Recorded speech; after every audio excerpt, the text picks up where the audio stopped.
Happy 2024. Let's start it off with something delicious.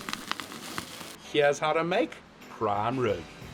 I got this beautiful piece of meat from Meat World, and it was really massive. It was 3 kilos, but it was only 450 rand, which is really affordable for anyone wanting a prime rib. I needed to trim off a little bit of the fat. I wanted to add the flavor into the meat, so I just had to trim it up a little bit, and then I started with my mustard binder. I used Dijon mustard for a binder, and I just spread it everywhere over the meat so that once I put my spices on, it stuck to the meat, and it also gave the Dijon flavor mustard into the meat. Then I made my own rub. 1 part garlic powder, 1 part medium black pepper, and 1 part salt. And then I put it on the meat.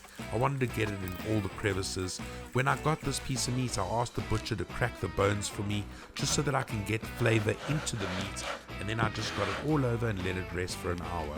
Then got my thermometer into it, preheated my oven to 150 degrees Celsius. I'm using the gas oven outside, and then it was time to cook. I started my fire because I needed to sear my meat once it was finished, so I got my fire going, and then once that was ready, and once the meat was ready, it was time to sear. I wanted to do the searing over the fire when it was very hot. I took it on and off, and I took it really slowly. There's no rush for a big piece of meat like this, and I wanted the crust to be absolutely perfect. Once it was seared, it was time to take it off and let it rest for a good hour. Once I got the foil over it and it was resting, it was time to do a delicious and easy side dish that I want to show everybody.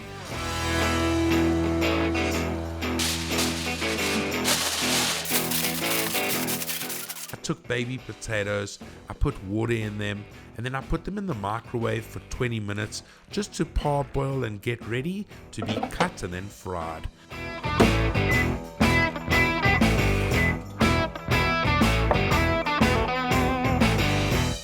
Once the potatoes were ready, it was time to fry. So I got my Wagyu tallow in the pan, melted that down, and got the potatoes in.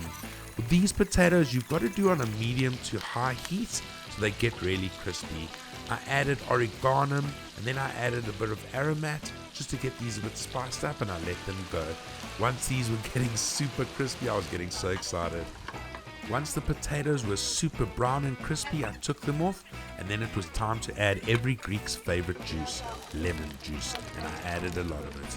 Then it was time to get the sauce ready. I needed to just chop up some chives, and once that was done, it was time to assemble my sauce. I saw somebody do something similar on YouTube. I just mixed it up a little bit and I made my own, and it was super tasty. So it's Greek yogurt, then I added a little bit of cream. I wanted to get the right consistency, so I just added a little bit more cream, and once that consistency was ready, it was time to add my horseradish. I added 2 spoons of horseradish, then I added a tablespoon of garlic, some chives, salt, pepper, and some barbecue spice. Then I mixed that up, gave it a little bit of extra salt, gave it a taste, and it was ready. Then it was time to carve my beautiful prime rib. It had been resting for an hour. I needed to get those bones off so I could cut it up and get everybody fed. Everybody was starving. I left the cap on for this cook specifically because my partner Jonty, he loves medium cooked meat and I like medium rare. So as you can see here, I'm carving the meat medium rare. It came out absolutely beautifully.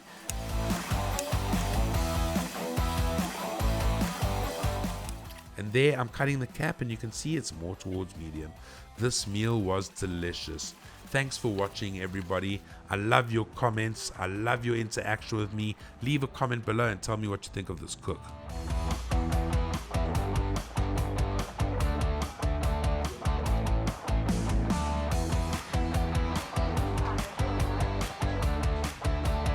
Cheers, everybody. This came out exactly like I wanted it to. I can even taste the mustard on the meat. It's so flavorful. With this horseradish yogurt that I made, it's a super sauce for such an easy recipe, and it really does accommodate what you're looking for. It's super delicious. You have to try it at home. I want to know in the comments below, did you try this? And if so, how did it come out? Let me know in the comments below. Thanks for watching and keep on cooking, beautiful people.